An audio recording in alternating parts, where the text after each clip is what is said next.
If you thought the Ducks were in a rough patch after losing 5 games, it gets bad to worse as you drive down the 5 South to San Diego, as the Ducks AHL team, the San Diego Gulls, have now lost a franchise record 13 games straight after last night's loss to the Chicago Wolves. The Ducks played an early game yesterday, which allowed me to watch my first Gulls game of the season as they played at 7 p.m. Almost thought about going down to this one, but I guess I'm glad I stayed home. Pat Verbeek didn't stay home, though, and took advantage of the Ducks' early game and was in the building according to the Gulls broadcast. And he probably was having deja vu, like I was, as watching the Gulls was like watching the Ducks in a mirror. Penalty issues, questionable calls, and no goal calls. The second line carrying the offense, and a lackluster power play. Just like the Ducks, though, you can't blame the Gulls for a lack of effort, as they fought back every time they got scored on in this game. They had moments where they looked really good, but ultimately, untimely penalties changed the momentum of the game, and they had to play catch-up the rest of the game. They also were not beneficiary of calls or what's a goal or not, as they had a goal taken off the board in this one for a high stick. But based on the replay, it goes off Regenda's body, not stick.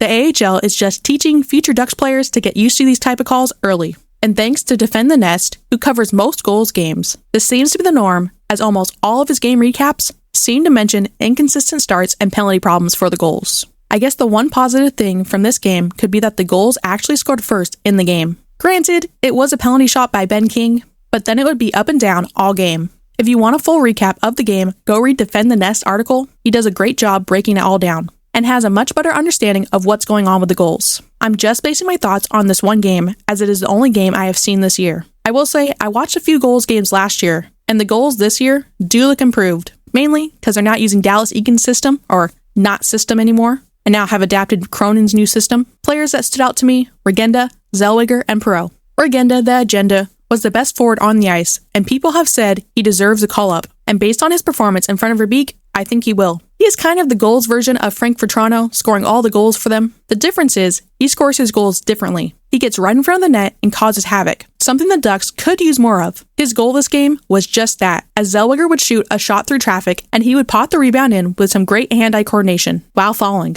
Zelly may have had a rough start of the season, people were saying, but he seems to have turned it up, and he looked like the Zelly we saw in the WHL, skating the blue line effortlessly, and creating breakouts. He had a goal and an assist in this game. He was trying to show off what he could do to the Beaker. Let's see if it worked. I'm very happy that Perreault looked good in this game. He's had a rough couple of seasons, but he led the rush most of the time and made quick passes. He really used his head in this one, both figuratively and physically, as he assisted on Zelly's goal. He also potted a goal himself from the point. Players I expected more from? Mainly just Nestorenko. Last season, he looked like a few years away from a top 9 spot with the Ducks. But based on this game, I don't know if that will ever happen. With just 4 points in 15 games, he seems to be struggling. Hopefully he can get going, because I liked his game last year. I just want to mention briefly Max Comtois, who is playing for the Wolves, as it's truly sad how far he has fallen. He just looks so unhealthy, and could barely find a spot on an AHL team. The Wolves are the only independent AHL team, with no NHL club, and that's the only way he could get a team to sign him. The Gulls were last place last year, just like the Ducks,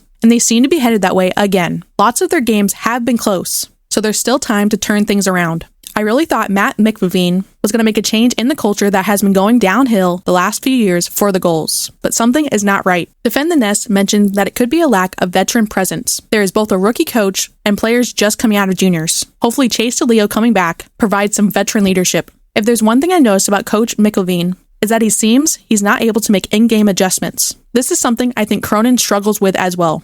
Better days are coming for both the Ducks and the Gulls, but both teams are young and figuring things out. The process will continue to have its highs and lows, but man, is it going to be fun in a few years. Make sure you like and subscribe to help us overtake the Anaheim Ducks official YouTube channel this season. Thank you for watching, and go Ducks!